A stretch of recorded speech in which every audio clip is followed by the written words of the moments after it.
obrigado. Até a próxima, se Deus quiser. A gente se encontra.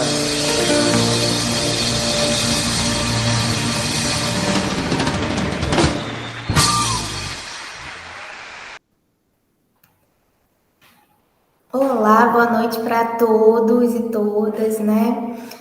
Como é bom estar aqui mais uma vez com vocês, compartilhando desse nosso espaço, né? Construindo juntos esse lugar de conhecimento.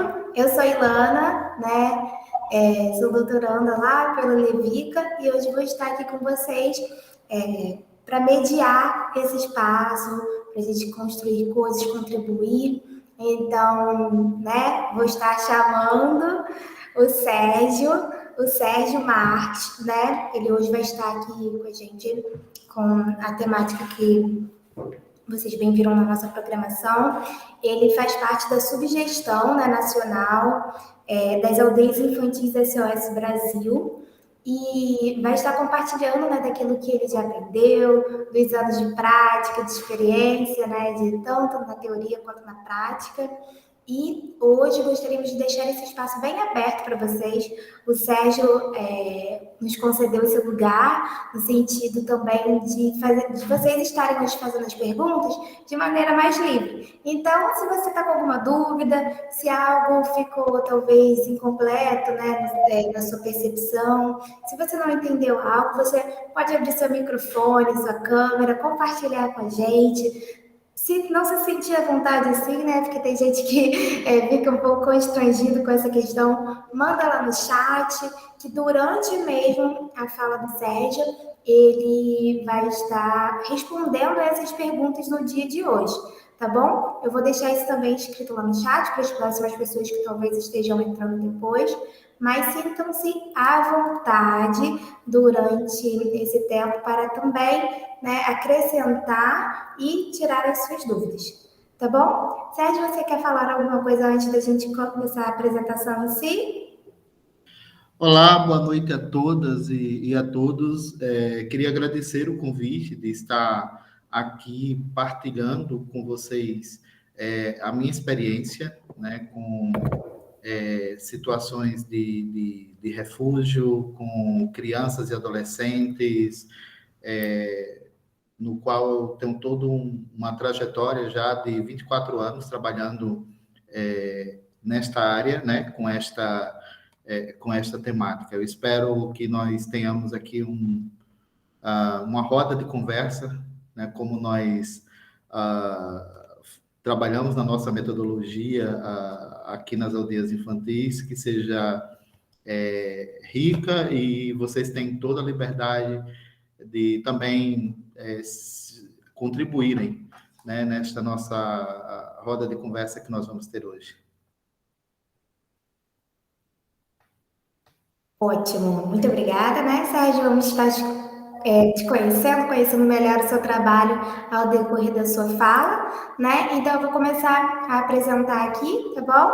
E vamos juntos por mais um dia, né? Em mais uma etapa do nosso curso, que já está pertinho de acabar, né? Eu acho que é legal também a gente já começar a fazer essa retrospectiva de tudo que a gente conseguiu aprender até aqui, das coisas que a gente conseguiu aprender, né? Trocar, entender um com o outro e mais próximos do fim, mas ainda com gás, né, com espaços para contribuições, com espaços para novas dúvidas, né, porque o saber não ocupa espaço e a gente pode aí estar adquirindo essas novas, né, novas compreensões sobre essa temática. Então, vou começar aqui e vocês sintam-se livres para perguntar.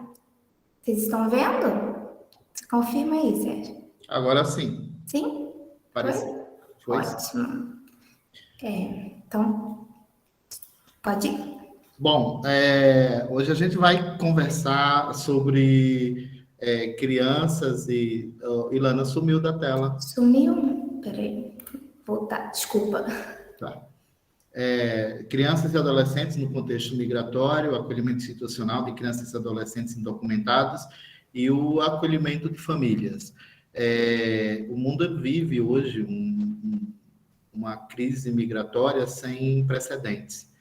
né? E boa parte desse fluxo, né, são de crianças e adolescentes. Cerca de 43% do público que está migrando, né, que está sendo forçado a sair do seu país e buscar refúgio em outros países, são de crianças e adolescentes.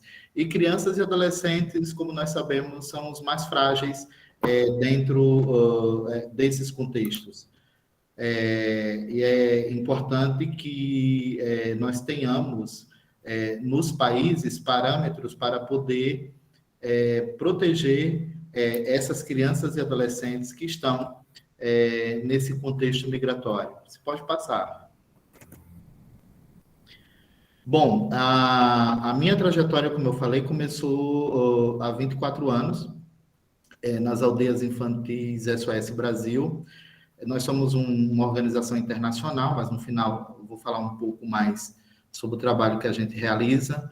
Mas o desafio para qual eu fui chamado nas aldeias infantis foi para trabalhar com acolhimento de crianças e adolescentes, acolhimento institucional de crianças e adolescentes que, por algum motivo, as famílias estavam perdendo temporariamente ou definitivamente a sua guarda. Era um modelo, as aldeias infantis sempre foi um modelo diferente de acolhimento institucional. Nós adotamos a metodologia da Casa Lá, né, que foi uma metodologia criada pelo nosso fundador há mais de 75 anos, e que hoje ela faz parte da tipificação socioassistencial, como uma forma de se acolher crianças e uma forma de acolhimento alternativo de acolher crianças e adolescentes que precisem ser afastados dos seus pais ou que não têm pais. Nessa minha trajetória, a gente conseguiu avançar muito no Brasil, né? Nós tínhamos, quando eu comecei, o Estatuto da Criança e do Adolescente tinha acabado de ser aprovado, né? Uma legislação muito avançada para o nosso país. Até hoje a gente não conseguiu implementar o Estatuto da Criança e do Adolescente na sua essência. Nós estávamos finalizando o Sistema Único de Assistência Social, o SUAS, né, que depois foi implementado, e aí com toda a política da assistência social, de todos os serviços que a assistência social oferece nos seus três eixos, na básica, na média e na alta complexidade. O nosso tema hoje que a gente está falando, ela faz parte da alta complexidade da assistência social. Ajudei a construir o Plano Nacional de Convivência Familiar e Comunitária, que foi um movimento que a sociedade civil fez a partir de uma série de reportagens que saiu à época sobre serviços de acolhimento, na qual a gente conseguiu que o Plano Nacional de Convivência Familiar e Comunitária fosse encampado também pelo governo, e depois o Plano Nacional ele foi aprovado na primeira resolução conjunta de dois conselhos setoriais, o Conselho Nacional de Assistência Social e o Conselho do Direito da Criança e do Adolescente, o CONANDA. Essa resolução ela foi aprovada, e em 2010 nós conseguimos fazer uma alteração no Estatuto da Criança e do Adolescente, justamente para que a gente conseguisse ter dentro do Estatuto da Criança e do Adolescente o direito à convivência familiar e comunitária, isso de forma clara, e a partir também do Plano Nacional de Convivência Familiar e Comunitária, nós fizemos trabalhamos dentro do reordenamento do serviço institucional, né, para crianças e adolescentes, é o que hoje está na tipificação. A gente fez as orientações técnicas para o serviço de acolhimento, também foi a resolução número 2, também conjunta dos dois conselhos, e dessas orientações técnicas para os serviços de acolhimento, hoje é o que está dentro da tipificação nacional, dos serviços que podem ser ofertados para cuidados alternativos à família de crianças e adolescentes, e dentro desses cuidados alternativos, a gente tem aí as 3 modalidades, que é o abrigo, a casa lar, a família acolhedora, temos República para Jovens, e nós também temos os serviços de emergência para famílias, que essa foi uma grande luta. Eu já estava... eu fiz parte da coordenação nacional da convivência familiar e comunitária. Eu passei 2 anos no Ministério de Direitos Humanos, coordenando e fazendo a implantação do Plano Nacional de Convivência Familiar e Comunitária.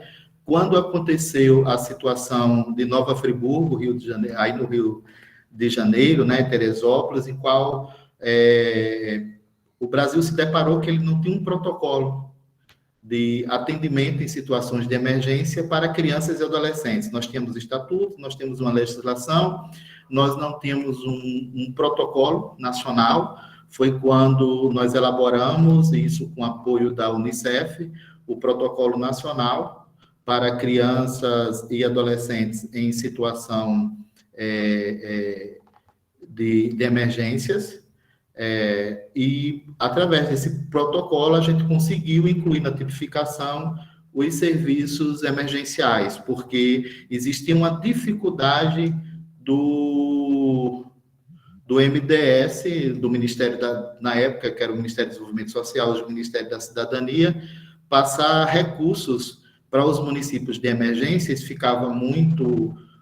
porque não tinha uma legislação que permitisse esses abrigos emergenciais. Isso tudo veio junto com esta situação de Nova Friburgo. Nós criamos esse protocolo para o atendimento de crianças e adolescentes e também para o atendimento de famílias, e organizando como seriam esses abrigos nesses contextos de crianças e adolescentes. Logo em seguida veio a crise do Haiti, e o Brasil recebeu um grande contingente, né, de haitianos, e foi onde a gente fez uma primeira implementação desse protocolo em Brasileia, no Acre, onde se concentrava a entrada dos haitianos, né, para que a gente pudesse proteger as crianças e os adolescentes e os adultos. Então, se separava as famílias e se garantia também que a família ela não fosse separada. Nos modelos que a gente tinha de abrigos nessas situações, ficava todo mundo junto, né? Ficava crianças, adolescentes, as famílias com pessoas solteiras, e os estudos e as estatísticas mostram que são nesse tipo de situação onde ocorrem situações como tráfico de pessoas, exploração de crianças e adolescentes, trabalho infantil. Então, ocorrem muitas violações de direito, né, nesses contextos de migração e de emergência. Então, eu fiz esse histórico para vocês, até para a gente ir situando, porque são essas legislações que amparam hoje essa situação de crianças e adolescentes migrantes e refugiados, né? Como eu falei para vocês, a gente tem aí quase que 1% da humanidade hoje em deslocamento forçado no mundo, né? Devido à guerra da Síria, que está aí há 10 anos, há quase 10 anos, né? A situação... a crise humanitária na Venezuela, né? A crise humanitária na Venezuela, ela já proporcionou o deslocamento de mais de 5 milhões de pessoas. Só o Brasil já recebeu mais de 300 mil pessoas, né, que entram e saem. E é nesse contexto da crise humanitária nesse contexto da crise humanitária da Venezuela, as aldeias infantis trabalham com algumas intervenções para que a gente possa aí garantir o direito de crianças e adolescentes. Desses mais de quase 80 milhões de pessoas que estão forçadas a sair dos seus países, né, por questões aí de guerras, catástrofes, 43% são crianças e adolescentes. A gente está falando entre 30 e 34 milhões. É como se todas as crianças e adolescentes do Brasil estivessem saindo do país. Esse basicamente é o número que a gente tem, né, de crianças e adolescentes em nosso país. Então, são um contingente muito grande, né, de crianças e adolescentes que estão em situações de extrema vulnerabilidade. E a grande maioria deles os separados, ou desacompanhados, ou indocumentados, né, que é o que a gente vai falar um pouco hoje sobre isso. No Brasil, a cada ano, cresce o número de pessoas buscando esse refúgio, né? O Brasil tem uma das melhores legislações, né, para acolher refugiados. Isso é um mérito nosso, né? E, especificamente, para crianças e adolescentes, a Constituição, né, a nossa Constituição Cidadã de 1988, no seu artigo 227, ela já define ali que é dever da família, da sociedade e do Estado. Isso é um mantra que a gente tem que repetir, por favor, venham juntos para a gente repetir esse mantra, porque isso tem que ser realidade no nosso país, isso não pode ser letra morta, porque são as crianças e adolescentes, esse tripé, né? E é a primeira vez que se coloca a família em primeiro lugar, porque antes a gente tinha um Estado que tomava o lugar da família, né? Com a Constituição de 1988, se devolve à família o seu papel, não tem mais esse Estado interventor, não tem mais aí as FEBEMs que foram criadas no intuito de ficar com as crianças, né, como se o Estado tivesse um poder maior de educar e condições melhores de educar as crianças. A FEBEM, no seu princípio, ela não foi criada para como ficou conhecida de adolescentes infratores. Ela era um internato que as crianças e adolescentes ficavam para ter as melhores condições. E aí é aquele perfil básico que até hoje persiste quando se faz intervenções com famílias, que aí são crianças que são de famílias pobres, que moram em regiões pobres. A Virgínia Pinheiro... Pois não, Virgínia?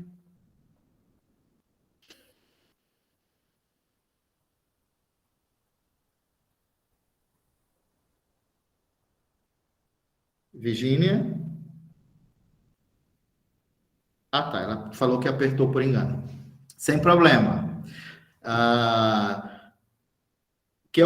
Era justamente esse perfil. Então, se retiravam as crianças e adolescentes dessas famílias, colocavam nesses serviços para que elas tivessem uma oportunidade, entre aspas, né, de se desenvolverem, de terem recursos para se desenvolver. Então, a Constituição Cidadã, ela ele retorna esse direito para a família, e aí, graças a Deus, o Código do Menor, né, o Código Menorista, que a gente lutou muito, mas que a gente ainda tem aí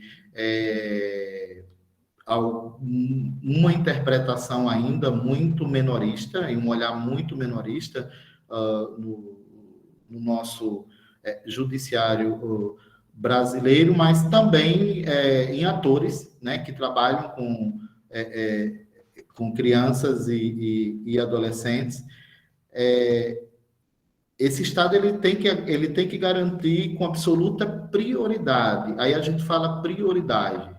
Quando a gente coloca com absoluta prioridade, é porque a criança, o adolescente, ele teria que vir primeiro de tudo. Vocês escutam, a gente escuta muito falar no orçamento.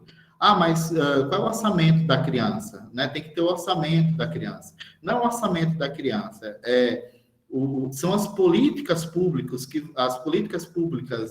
em educação, em saúde, em alimentação, lazer, profissionalização, cultura, né?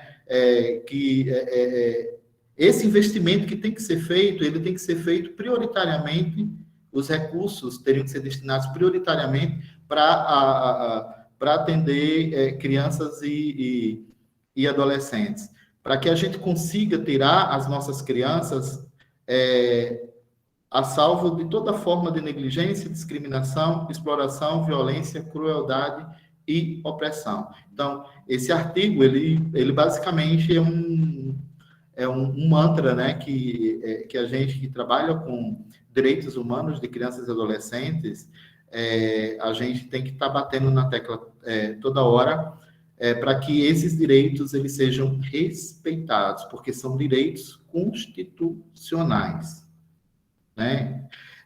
A proteção integral de crianças e adolescentes, ela tem como fundamento a concepção de que crianças e adolescentes são sujeitos de direitos, bem como institui o princípio da prioridade absoluta, o princípio da proteção integral, que norteia a construção de todo o ordenamento jurídico voltado à proteção dos direitos de crianças e do adolescente, e da preferência que eles terão na formulação e execução de políticas públicas.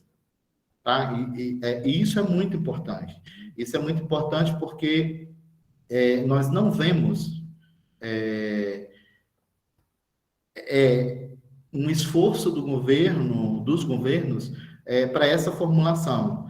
Nós tivemos toda uma construção, todo um aparato legal que foi construído, e com aí vieram muitas políticas públicas, só que onde é que está o investimento? Né? Onde é que estão as escolas de tempo integral? Onde é que está o investimento na educação infantil? Onde é que está o investimento na saúde, né, para atender crianças e adolescentes?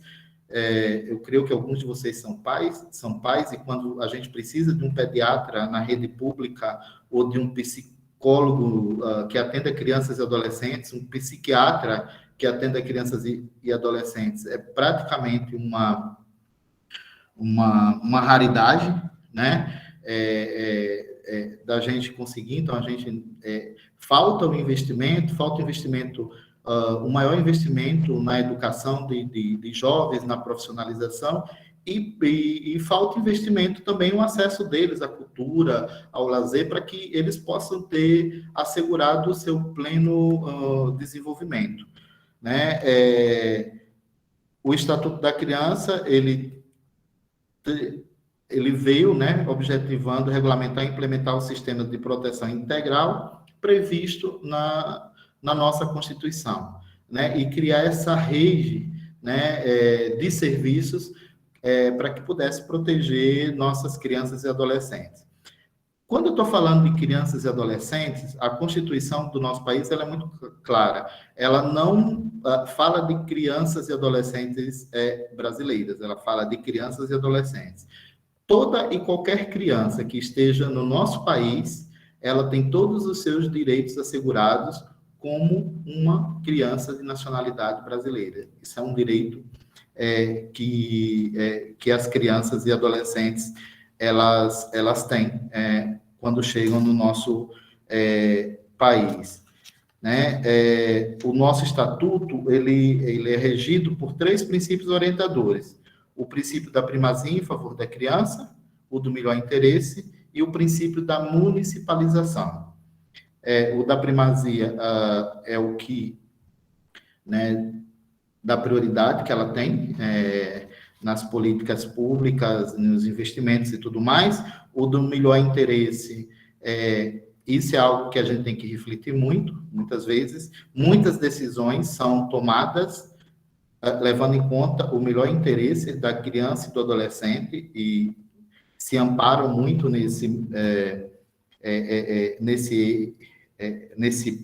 princípio orientador, e o princípio da municipalização, né, que todos os serviços eles têm que estar nos municípios. E por que o princípio da municipalização? Para que as crianças e adolescentes elas possam se desenvolver nos seus territórios, elas não possam sair, elas não precisem sair. Antes nós tínhamos serviços de acolhimento. Eu fui de uma época, eu trabalhei aqui em São Paulo na aldeia infantil, nas aldeias SOS em Poá, e à época nós tínhamos crianças de 32 municípios do estado de São Paulo acolhidas lá em Poá. A gente trabalhava com 32, chegava a 30 comarcas, porque tem alguns municípios que eram da mesma comarca, né? E isso era uma violação de direito, porque eu tirava a criança da sua cidade, eu tirava a criança da sua família, eu tirava a criança de todo o seu contexto e levava ela para um outro município, né? Imagina, nós tínhamos crianças e adolescentes acolhidas do litoral paulista, né? De Ubatuba, muito distantes. As famílias não conseguiam vir visitar as crianças. Isso acabava rompendo os vínculos, né? Rompendo os laços, por mais esforço que todos nós fizéssemos. Eram muitas crianças, era muito distante e não se tinha estrutura para dar todo esse apoio. Então, o princípio da municipalização, ele veio justamente para garantir que as crianças e adolescentes elas tivessem todos esses serviços em seu território, né, no seu município. Por isso que houve, e até hoje a gente luta para que os serviços de acolhimento institucional e familiar eles sejam municipalizados, para que cada município tenha o seu serviço de acolhimento. E quando a gente fala da regionalização, o Plano Nacional ele traz essa questão da regionalização do serviço do acolhimento. Não é a regionalização de eu vou montar um serviço de acolhimento no município tal para os municípios de pequeno porte, que geralmente a municipalização ele trata desses municípios que não tem uma demanda tão grande, né? Não é o inverso. Você tem uma equipe volante e você trabalha com acolhimento nesses municípios em outras formas de acolhimento. Só que, infelizmente, a gente não avançou no nosso país muito, por exemplo, no Família Acolhedora. Apenas hoje, 4% das crianças e adolescentes, elas estão em famílias acolhedoras, né? E, basicamente, no sul e sudeste do país é onde estão concentrados. A gente não conseguiu avançar, até porque a gente precisa desmistificar e trabalhar para que as pessoas mudem todo um olhar em cima do acolhimento de crianças e adolescentes, principalmente do que é acolher uma criança de uma família acolhedora. A gente está agora em pleno trabalho, a gente faz parte de uma coalizão de acolhimento familiar. Nós acabamos de formatar todo um livro com vários capítulos. Logo, logo, vocês também vão poder ter acesso a esse livro. A gente está revisando, está em revisão, a gente está revisando, no qual é um livro super completo, que ele orienta todos os municípios de como proceder e ter um acolhimento familiar.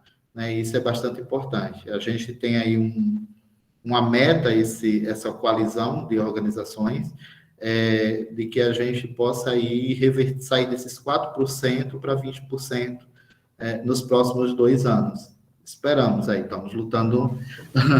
estamos lutando para isso. Sérgio, Oi. Eu não vou ligar a câmera, porque está instável demais aqui. Você falou, não sei se você vai falar mais à frente, mas você falou dos projetos, né, que aldeias infantis hoje têm nessa área de acolhimento à criança e adolescente. Especificamente, o curso aqui é sobre crianças em refúgio, situação de refúgio. E acho que seria interessante você compartilhar um pouquinho sobre quais projetos são esses, né, para que os cursistas tenham ideia do tipo de atuação de vocês no Brasil, né? Tá, tranquilo, que eu estava aqui numa linha que a gente ia chegar neles, né?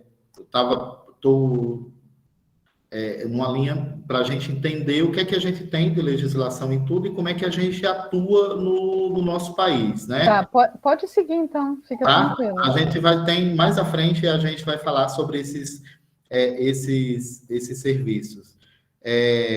Apesar do Brasil ele ser signatário das principais normas internacionais de proteção aos refugiados, não se fazia menção à proteção de crianças e adolescentes em situação de refúgio até o advento da Lei número 13.445, de 24 de maio de 2017, que foi a Lei da Migração. Aí ficava a interpretação a cargo dos juristas. Então, essa lei de imigração, ela, pela primeira vez, ela faz menção a crianças e adolescentes, né? Os juristas, eles se baseavam apenas pelos 227, mas não se fazia especificamente menção a crianças e adolescentes. A lei de imigração não fazia, era como se crianças e adolescentes não fossem imigrantes, era só os adultos, então não se fazia menção. O artigo 3º dessa lei enfatiza que a política migratória brasileira para crianças e adolescentes rege pela proteção integral e a atenção ao superior interesse da criança e do adolescente. A lei, ela não menciona sobre crianças e adolescentes migrantes e refugiados separados ou desacompanhados, não se atentando à peculiaridade deste grupo quando da solicitação de refúgio, ficando condicionada à formalização da representação legal que ocorre mediante processo judicial, adicionando um tempo de decisão em que a criança, adolescente, migrantes e refugiados não podem esperar. Então, a lei ela falava de crianças e adolescentes, mas dentro de um contexto de que a criança e o adolescente elas vinham com seus pais ou responsáveis identificados. Mas ela não falava e ela não tem uma lacuna aí quando se separava crianças e adolescentes, né, de alguém que vinha, porque não conseguia ali comprovar um vínculo e nem tinha documentação de comprovação, ou quando essas crianças e adolescentes eles chegavam desacompanhados, eles chegavam sozinhos.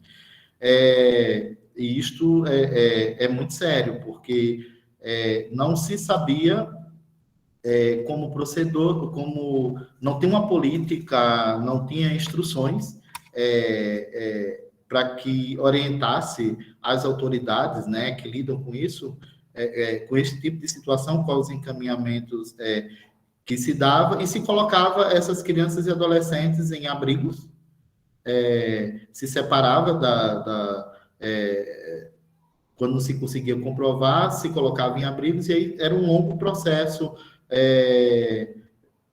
judicial, porque isso só iria ser resolvido através de um processo judicial, e a gente sabe, a gente que trabalha com acolhimento institucional de crianças e adolescentes, que apesar de todos os avanços que nós tivemos e tudo, a gente ainda tem processos que são muito morosos na nossa justiça. Embora a legislação fale que de 6 em 6 meses tem que ter a revisão de todos os casos de que crianças e adolescentes estejam acompanhados, né? O tempo de acolhimento deles, o tempo que eles podem ficar acolhidos, é um serviço de acolhimento, mas existe ainda uma demora muito grande nesses processos.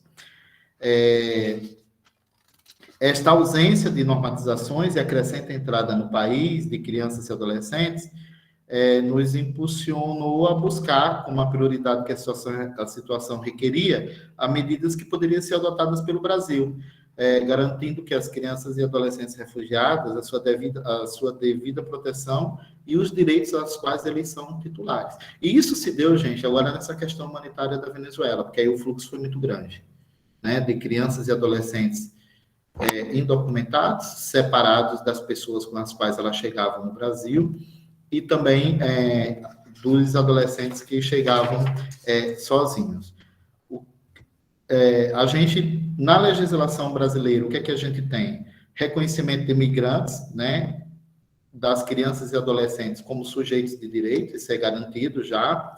O artigo 3º, o princípio da proteção integral e a atenção aos melhores interesses das crianças migrantes. No artigo 40, a possibilidade de admissão excepcional de crianças e adolescentes não acompanhadas em pontos de fronteira. Isso aí veio através de uma resolução, né, que foi feita, e a proibição de repatriação de crianças e adolescentes separados ou desacompanhados, exceto quando se demonstrar o mais favorável.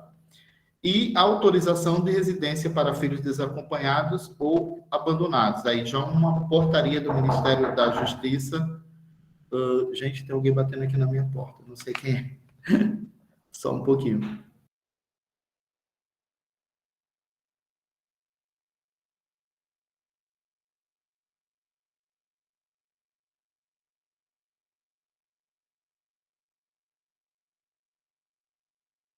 Gente, só um pessoal, que eu estou aqui no serviço e tem uma pessoa aqui, um minutinho, desculpa.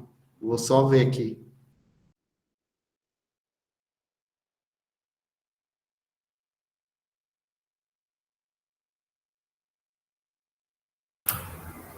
Bom, gente, enquanto a gente está aí à espera do Sérgio, né? Vamos refletindo sobre esse capinho. Talvez se alguém desejar fazer alguma pergunta, algo que queira, né, dialogar, tirar alguma dúvida, queria relembrar para vocês ficarem à vontade, né? O Sérgio abriu esse espaço para fazer isso durante essa parte da apresentação dele.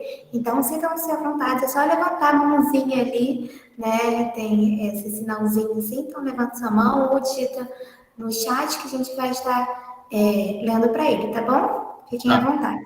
Gente, retornei. Eu estou aqui em São Paulo, eu estou no programa de acolhimento de famílias refugiadas, tá? E o pessoal estava batendo aqui, achando que tem alguém da equipe aqui no escritório, mas eu já encaminhei. Desculpa aí pela interrupção.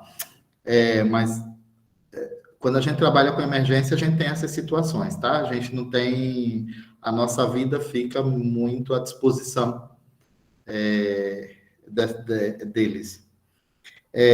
Então, a gente, pela primeira vez, a gente tem no Brasil uma normativa específica para atuar nessas questões de crianças e imigrantes refugiados separados e desacompanhados, né, com um protocolo na área de fronteira com diversos órgãos envolvidos. Isso é muito importante, né, porque aí a gente garante a celeridade, né, nos processos e nas situações.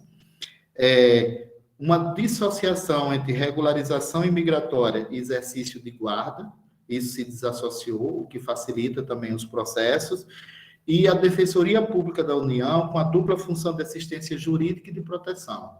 Então, hoje a gente tem a Defensoria Pública num papel pública da União, num papel muito importante nesse contexto para assegurar essas normativas de crianças e adolescentes migratórias, porque ele tanto vai dar assistência jurídica, como vai garantir a proteção das nossas crianças e adolescentes, né? E aí, vários procedimentos, isso normatizados, de o que a gente não tinha, de quando se ocorre uma situação, de se chegar numa fronteira, uma criança ou um adolescente desacompanhado e indocumentado, quais os procedimentos que vai fazer, desde o registro da ocorrência até a notificação à vara da infância e da adolescência. Então, tem os passos, passo a passo. Você pode ir passando, eu fui falando, fui esquecendo, pode ir passando aí, a gente já está lá na frente. Pode passar, procedimentos. Aí.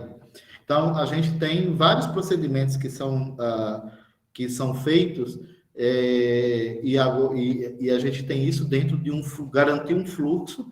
E isso foram muitas discussões que foram feitas, né? Isso envolvendo o sistema ONU, aí, a ACNUR, o Alto Comissariado das Nações Unidas, a Unicef, a OIM, o governo brasileiro, o Ministério Público, a Defensoria Pública,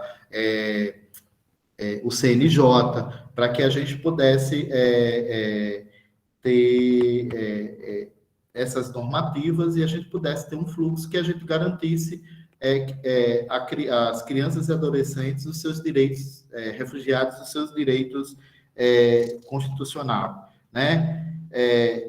E muito o que é interessante é que se chama muita atenção para que este processo ele tem que ser conduzido de maneira segura, sensível à idade e ao gênero, de uma maneira justa, evitando-se o risco de qualquer violação à sua integridade física, respeitando sua dignidade humana, e não se conseguindo identificar sua idade e outras informações, deverá ser concedido o benefício da dúvida, né? Porque antes não se concedia. Então, assim, chega uma criança, um adolescente que ele está indocumentado.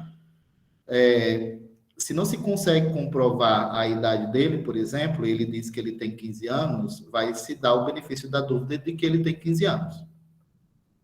Então, se considera esse benefício da dúvida, até que, se porventura, se precisar fazer exames para se comprovar, pelo menos a idade óssea, né, que a gente faz quando não se tem documentos, ou a pessoa não sabe data de nascimento, essas coisas, se tem esse benefício da dúvida, né? E também ficou a Defensoria Pública da União como responsável pelos pedidos de regularização migratória, né? Solicitação de documentos e demais atos de proteção. Então, isso está normatizado, então isso hoje está tranquilo para se trabalhar com crianças e adolescentes. A gente tem esse arcabouço normativo e ele se conclui com um formulário para análise de proteção, né? A possibilidade de retorno à convivência familiar, conforme os parâmetros da proteção integral e atenção, proteção como refugiado apátrida, proteção como vítima de tráfico de pessoas e outra medida de proteção migratória, conforme legislação em vigor.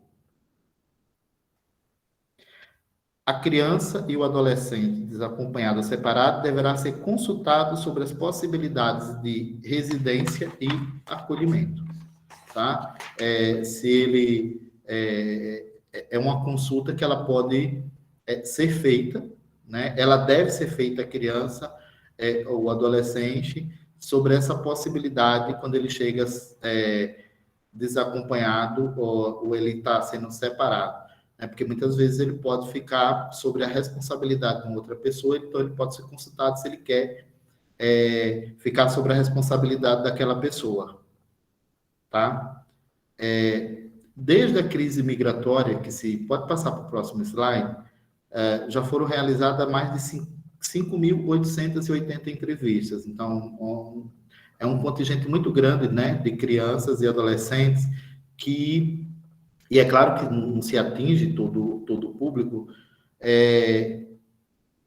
em que se aplica esse questionário, né, para se obter os dados. Dessas 5.880 entrevistas, de documentação, apenas 53% tinham certidão de nascimento, 22,6% não tinha nenhum documento, 17,3% tem uma carteira de identidade, né? E o status de imigração, 53,4% estavam separados de suas famílias, 32% estavam indocumentados, quer dizer, estavam com a família, mas não tinha com o responsável, mas não tinham documento nenhum que comprovasse algum vínculo de parentesco.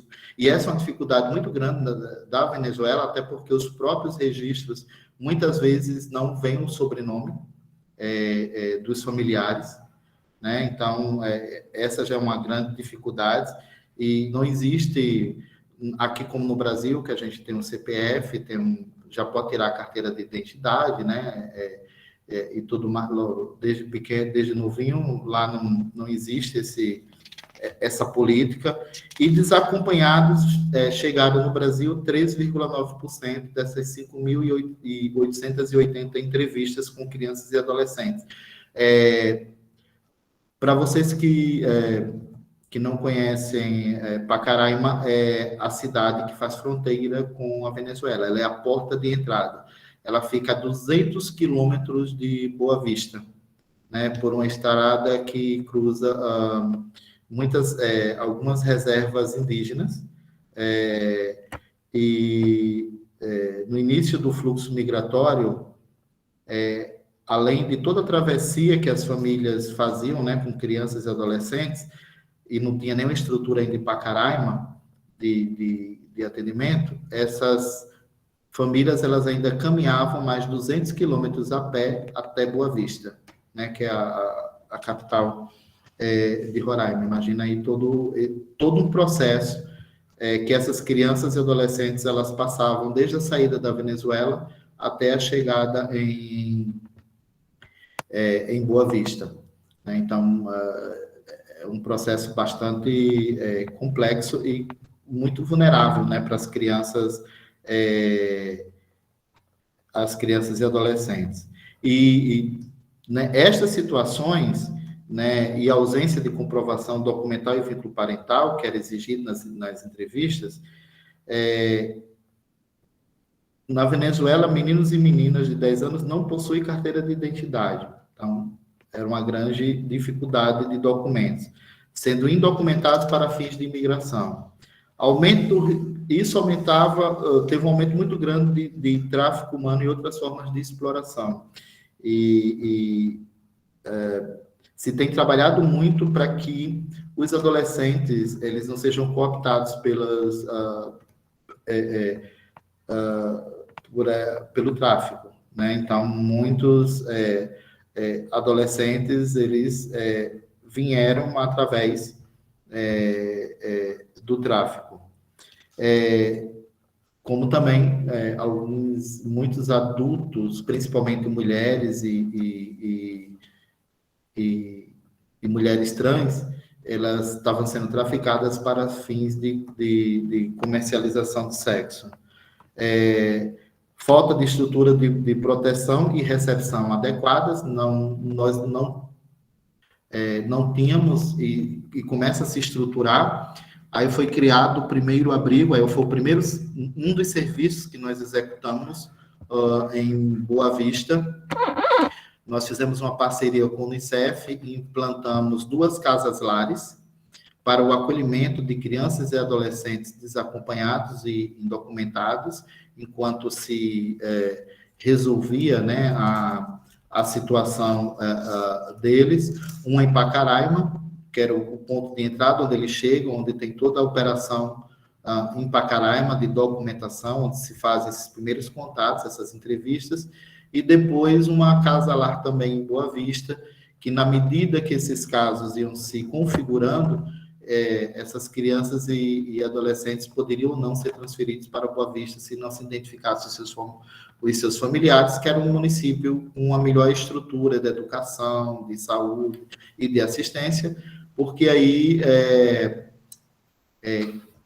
como não é possível a repatriação de crianças e adolescentes acompanhados, aí se tem que fazer todo um trabalho através dos consulados e das embaixadas para a identificação de famílias na Venezuela, para se fazer essa devolução para a família, né, com segurança entre governos.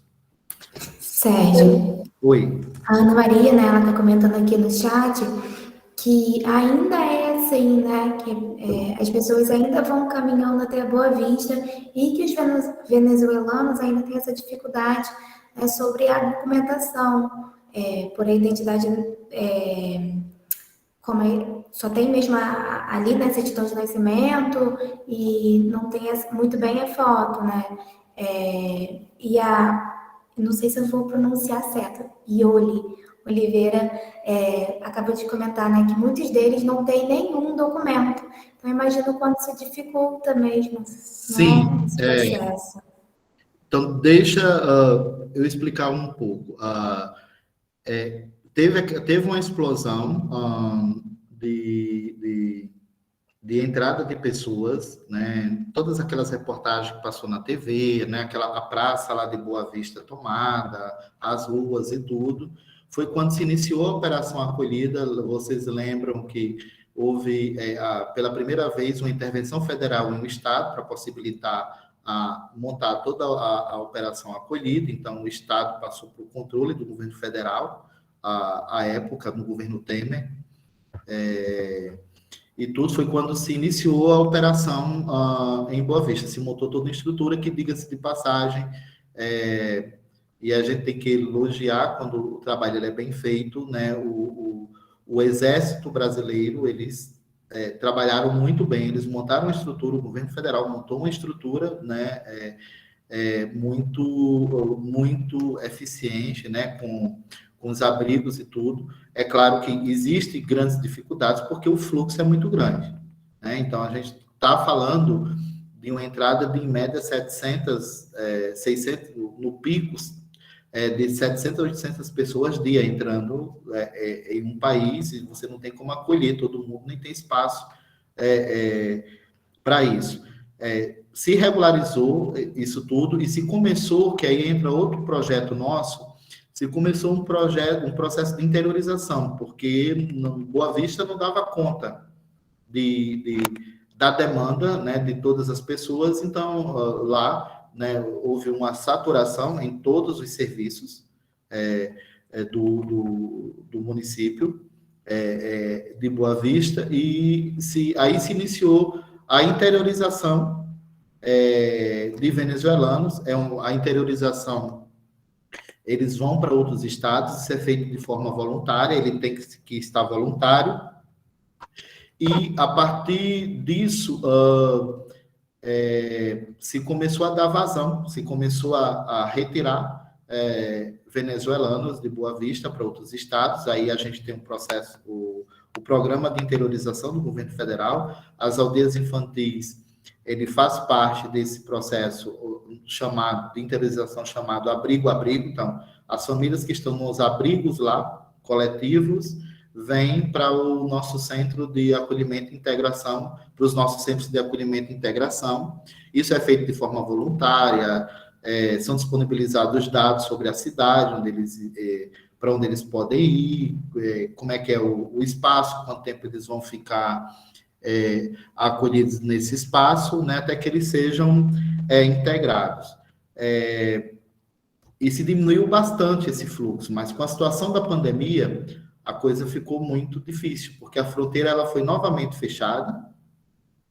Quem entrava pela fronteira não conseguia ter a sua documentação, porque o processo eles chegam na fronteira, aí eles já são encaminhados para essas entrevistas, né? Primeiro passa pelas entrevistas, tem um acolhimento deles, tem um abrigo em Boa Vista, em Pacaraima, que é o primeiro ponto de entrada deles, é o primeiro abrigo que eles passam, e a partir daí eles são encaminhados para os abrigos em Boa Vista, mas aí já começa a regularização deles, já começa o protocolo de refúgio, né? É aí onde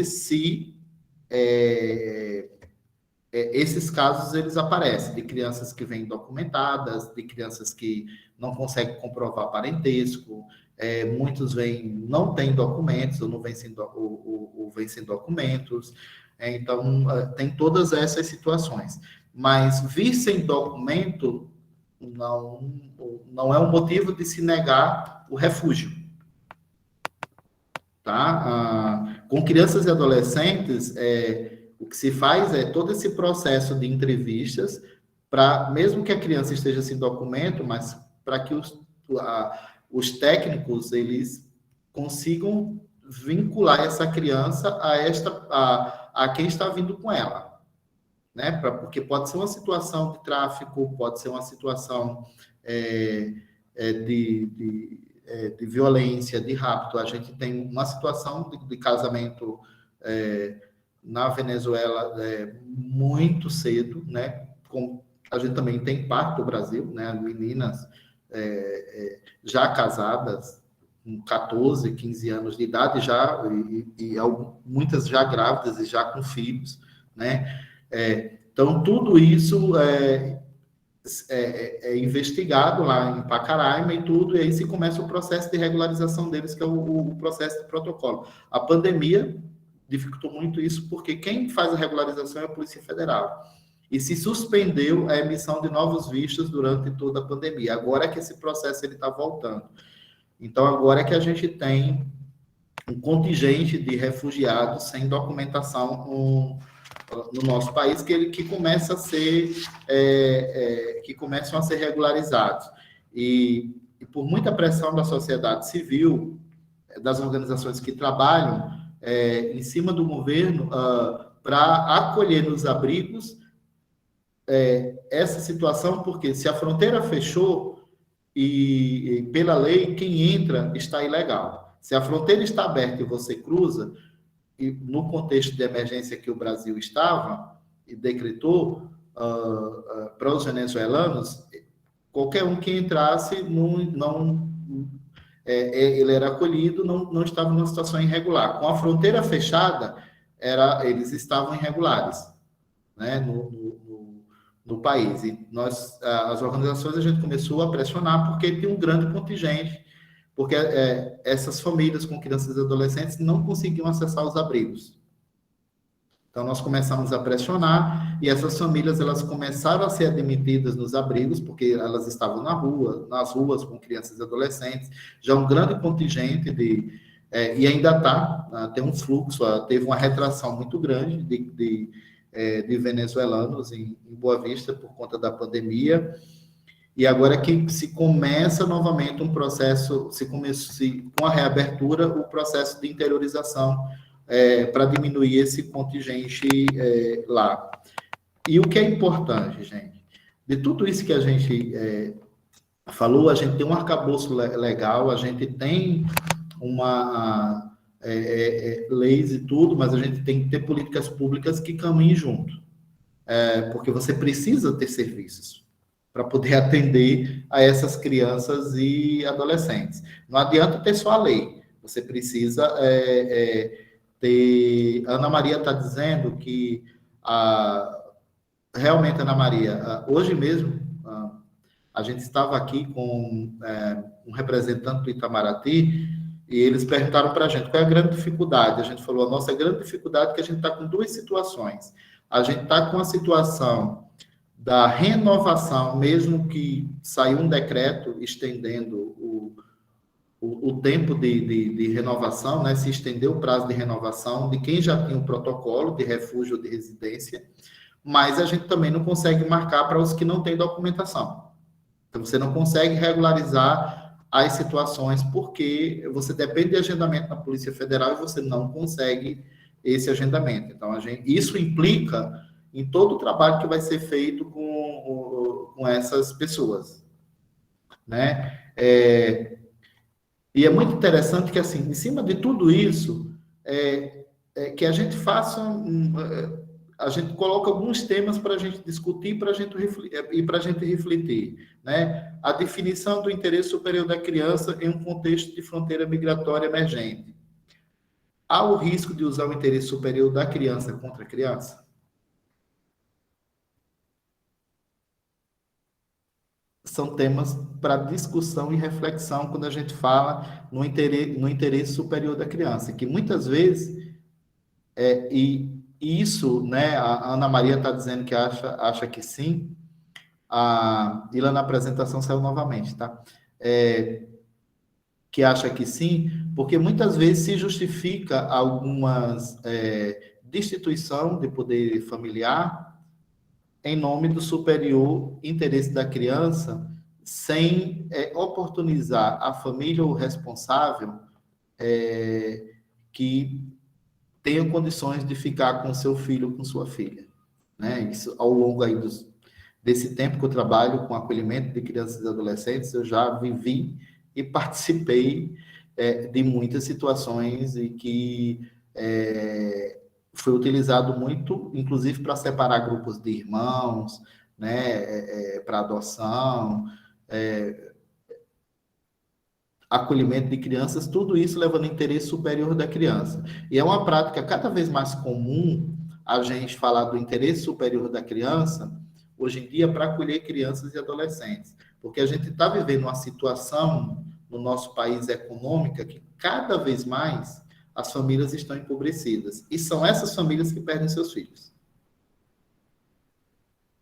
para o acolhimento. E aí se usa sempre a justificativa do interesse superior da criança. O interesse superior da criança é ficar com sua família. Toda criança e adolescente ela tem que estar em uma família. O acolhimento ele é provisório, né? E ele é excepcional. Ele não ele está excepcionalmente para resolver uma situação transitória. Então, a gente tem que ter muito cuidado quando se fala nesse superior. Em situações de contexto de fronteira migratória, isso é muito usado, tá, gente? E aí você tem separações de crianças e adolescentes, de famílias, de responsáveis e tudo mais, se alegando esse superior interesse da criança.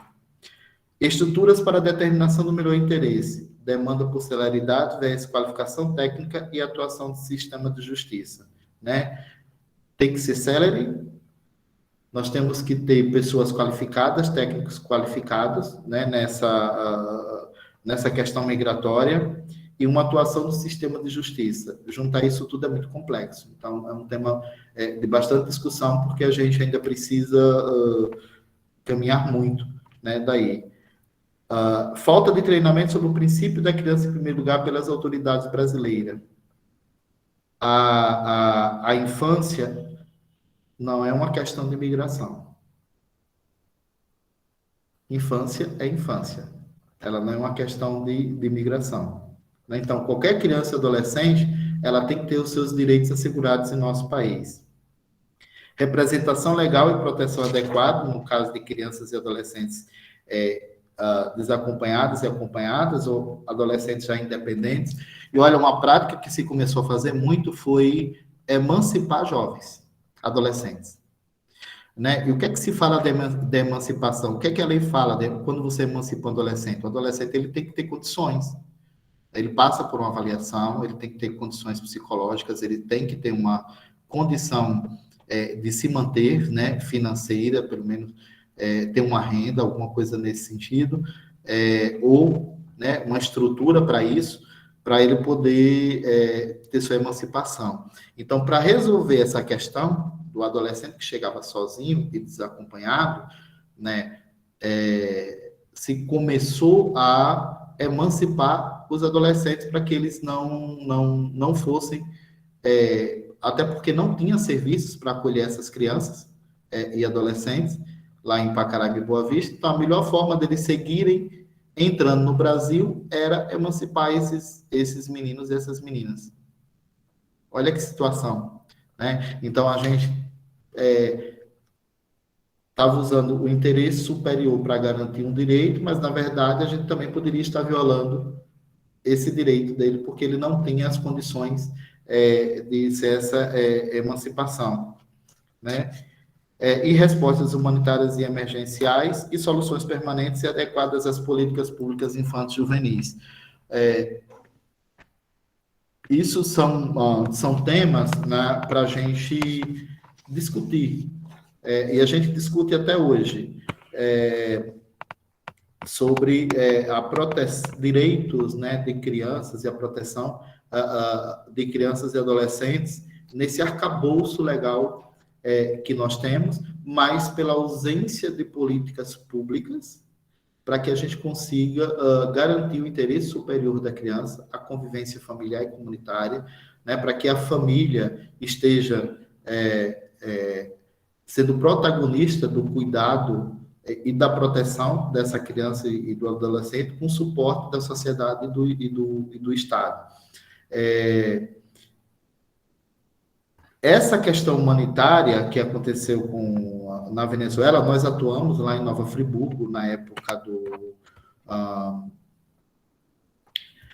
do desastre que aconteceu lá, né? E lá foi uma situação de emergência climática, né? Nós montamos um serviço de acolhimento, passamos mais de um ano com um serviço de acolhimento para crianças e adolescentes lá em Nova Friburgo, né, por aquele contexto. E as aldeias infantis, a gente está presente, pode passar o próximo slide. A gente está presente em 135 países, é uma organização internacional, e a gente trabalha muito em contexto de emergências e tudo mais. Quando surgiu a situação da Venezuela aqui no Brasil, nós já tínhamos atuado na situação do Haiti, né, na crise migratória do Haiti, em 2010, 2011, apoiando lá em Pacaraima, lá no abrigo. E então nós criamos um projeto que a gente chama batizou ele de Brasil Sem Fronteiras, e que o nosso projeto ele acolhe, ele apoia e ele inclui famílias venezuelanas que pedem refúgio e residência no Brasil. Vocês sabem qual é a diferença entre refúgio e residência? O que é que diferencia? Bom, o refúgio, ele tem o direito de ficar, ele é reconhecido, aí tem todo um processo no CONARE, que é o Conselho Nacional de Refugiados, ele entra com o processo lá, ele entra no processo, né? Os que estão aqui no Brasil agora, eles têm um protocolo de refúgio, ou um protocolo de residência. Ele pode optar pelo protocolo de refúgio e pelo protocolo de residência. O protocolo de residência, ele é válido por 2 anos, e ele pode trabalhar, ele pode residir no Brasil por 2 anos, e ele pode ser renovado se eles comprovarem que eles estão trabalhando aqui no Brasil e tudo mais. O refúgio, ele tem o direito de ficar vivendo no Brasil, né? Ele só vai, mas ele tem que ser aprovado no CONARE, porque por enquanto eles têm um protocolo que é renovado, então eles entram com o processo para o reconhecimento, para serem reconhecidos como refugiados, e aí terem o documento que vai ser a identidade deles, né?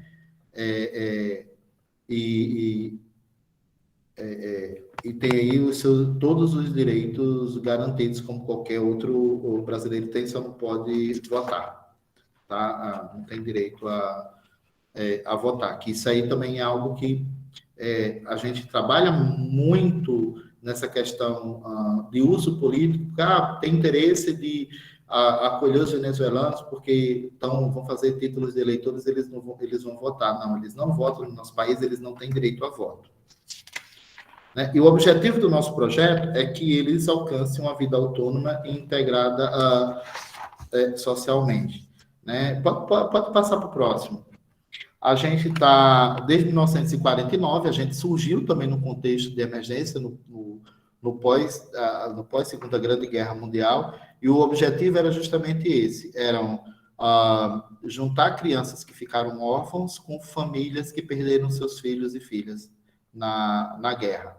Né? Então, o nosso fundador, ele era contrário ao sistema dos grandes abrigos que existiam, que separava meninos e meninas e tudo mais, e baseado na experiência da família dele, ele era uma família de irmãos, que a mãe, ele perdeu a mãe muito cedo, e a irmã mais velha assumiu esse papel de cuidar dos irmãos, então ele se baseou nesse modelo, ele criou a casa lá, na qual uma mãe social, ela fica responsável por até 9 crianças e adolescentes, o mais próximo possível do ambiente familiar. Né? Então, uma casa trabalhando a individualidade de cada criança e tudo mais. No Brasil, a gente está há 54 anos, nós estamos presentes em 12 estados e aqui no Distrito Federal, onde trabalhamos com mais de 100 projetos em 31 localidades onde nós estamos presentes.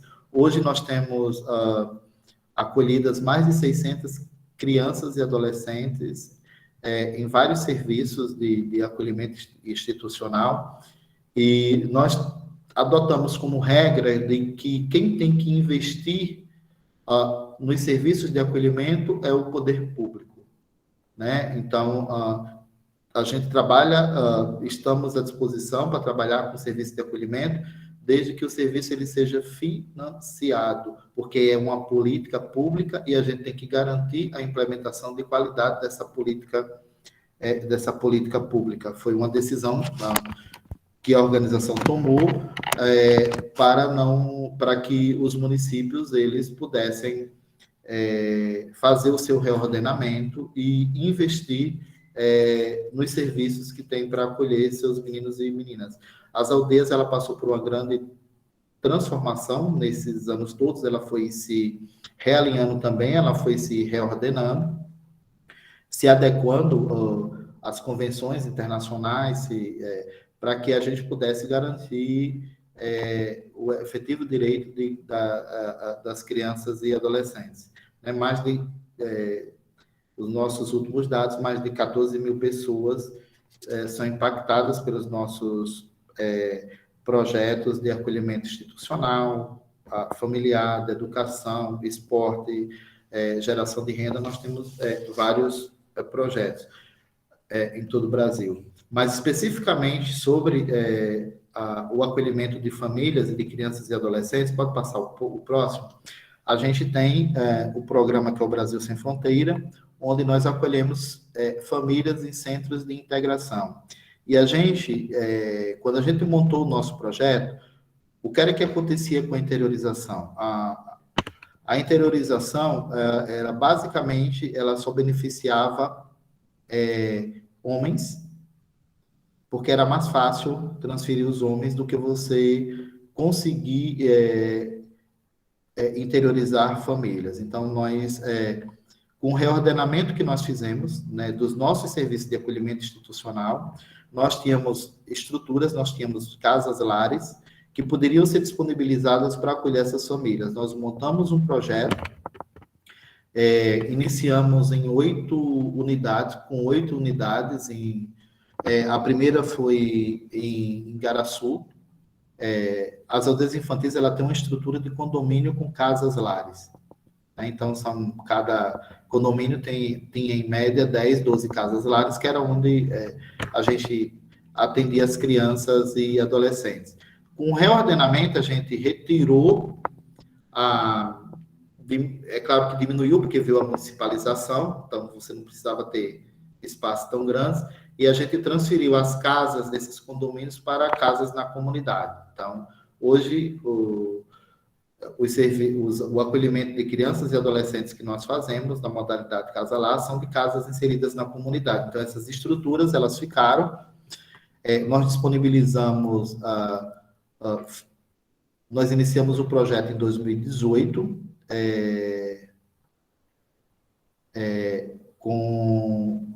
em Igaraçu, Rio de Janeiro e Brasília. Foram as 3 primeiras cidades. Igaraçu é em Pernambuco, tá? Na Grande Recife, uma cidade da Grande Recife. Os 3 projetos que nós começamos, iniciamos. Em seguida, a gente ampliou para São Paulo, Porto Alegre e Caicó, no Rio Grande do Norte, Goiuerê, no Paraná, e aqui em São Paulo. Então, ficamos com 8 projetos. Hoje, a gente está com 5 projetos no Rio de Janeiro, Brasília, Porto Alegre, São Paulo e Juiz de Fora. Nós disponibilizamos 430 vagas. Esse público prioritário que estava no slide anterior, que é o público que nós atendemos, que são famílias com crianças e adolescentes, famílias monoparentais com crianças e adolescentes, e 100% dessas famílias são chefiadas por mulheres, e mulheres muito novas, em média entre 20 e 22 anos, já com 3, 4 filhos. Mulheres sozinhas ou que estejam grávidas, pessoas LGBTQI+, vulneráveis, em particular pessoas transgêneros, e pessoas com deficiência, situações de proteção e enfermidades graves. Então, a gente pegou um público muito complexo para trabalhar, porque esses eram os que ficavam sobrando nos abrigos lá em Boa Vista, porque não conseguiam ter outras organizações que fossem transferidas. A gente tem um período de acolhimento de 3 meses, dessas famílias e adolescentes. A gente faz todo um trabalho de inserção deles na comunidade. Eles têm uma bolsa de alimentação, um cartão que a gente já começa a trabalhar ele, a autonomia e ele a lidar com o recurso, ele quem compra a sua própria comida. Essas famílias, em cada casa fica em média 2 ou 3 famílias, aí depende do tamanho da família, né? Então, a gente fica em média 2, 3 famílias em cada casa, e a gente tem uma equipe multidisciplinar que trabalha com eles toda a inserção, mas isso sempre na perspectiva da autonomia da família, que a família seja protagonista. A gente não faz pela família, a gente apoia a família a fazer.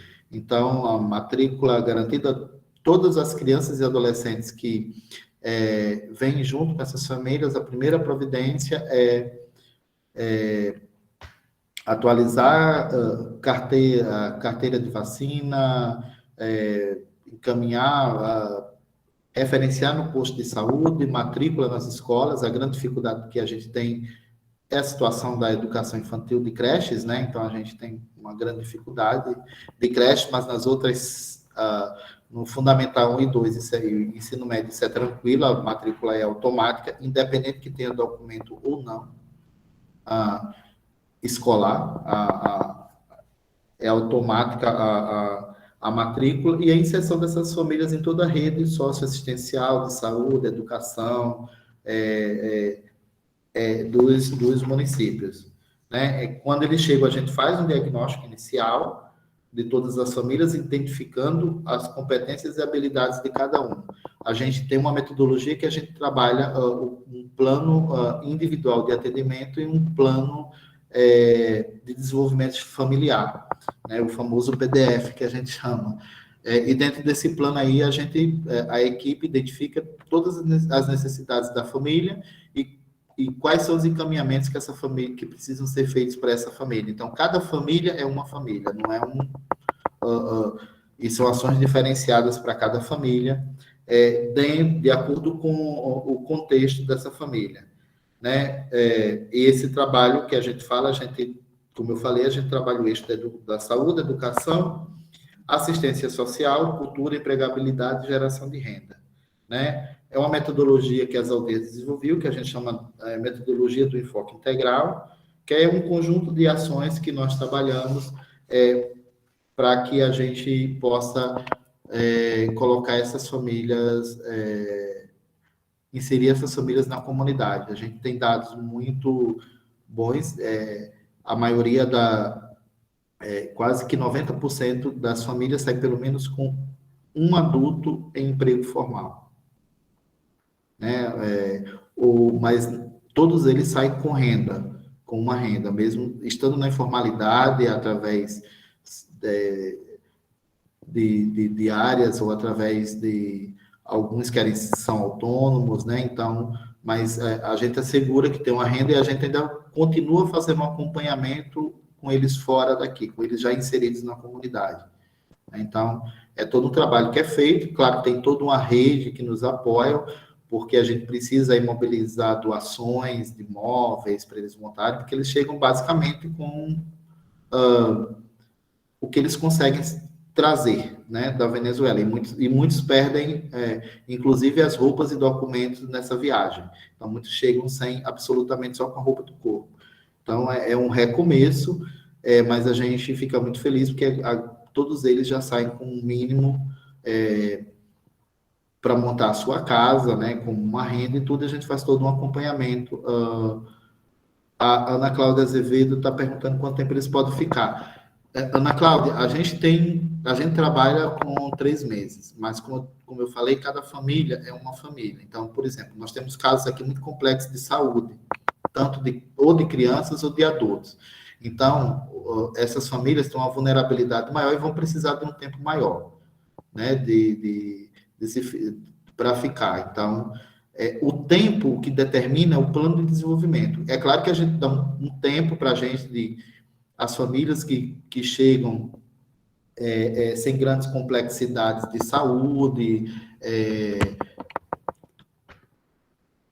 ou famílias com pessoas com deficiência e tudo, mulheres monoparentais. A gente tem situações de uma família monoparental que a mulher está grávida e tem 3 filhos. Como é que ela não vai conseguir emprego, ela não tem outros vínculos, então ela com certeza vai passar um tempo maior conosco, até que a gente estabeleça uma rede para ela, e isso a gente também trabalha, uma rede de outros venezuelanos, ou até mesmo de brasileiros, que possam apoiar essas pessoas. Então, a gente tem visto aí muitas situações interessantes se formatando de apoio das famílias. Aqui em São Paulo, a gente tem uma experiência muito interessante, aqui próximo na comunidade.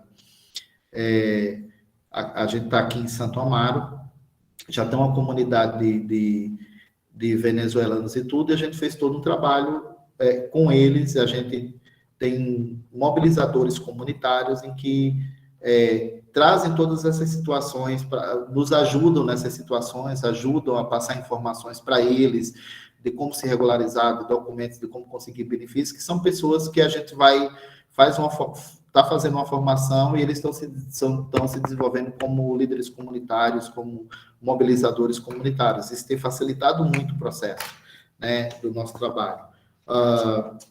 A gente também tem pode passar os slides, aí são fotos do trabalho que a gente faz, né, com eles nos nossos espaços, né, e tudo. Isso não impede da gente fazer isso. A gente também faz o trabalho com as famílias brasileiras, tá, gente? Não é exclusivamente só a gente inclui eles, até porque a gente tem outros projetos em que eles acabam participando como família, ou como jovem, ou como... isso faz parte do processo de inclusão, né? Então, esses trabalhos são... Pode ir passando. Pode ir. E um outro projeto que a gente também desenvolve é um projeto de proteção de base comunitária e fortalecimento familiar e comunitário, e esse com a população indígena varal, lá em Belém, na qual a gente está fazendo um trabalho com eles de fortalecimento familiar e comunitário, para proporcionar a regularização. É um público completamente diferente, né, das famílias venezuelanas, que não são varaus, que não são indígenas, porque eles vivem em coletivo, eles vivem em grupo, né, tem toda uma cultura, tem toda uma dinâmica, o abrigo é diferenciado, porque tem toda a forma que eles têm de dormir, de cozinhar, de como eles se agrupam e tudo mais. Então, nós começamos a trabalhar com ele através dessa metodologia de mobilizadores comunitários, conversando com cada grupo, porque cada grupo tem o seu líder, tem o seu representante indígena, né? E eles elegeram os seus mobilizadores, foi a própria comunidade. Nós fizemos a formação, e esses mobilizadores é quem fazem que passam as informações e trazem as situações que tem na comunidade, e isso está proporcionando para a gente as crianças serem matriculadas, as crianças terem acesso à saúde, a documentação, a grande maioria era irregular, a gente conseguiu fazer mutirão com a Polícia Federal para regularizar, tirar a documentação para que eles tivessem acesso a serviço, porque hoje a gente tem mais de 5 mil indígenas varaus no Brasil, que já entraram no Brasil, e cerca de 900 deles estão lá em Belém, né? E a gente está conseguindo acompanhar em torno de 100 famílias, em 6 que eles chamam de casas comunitárias ou comunidades, né?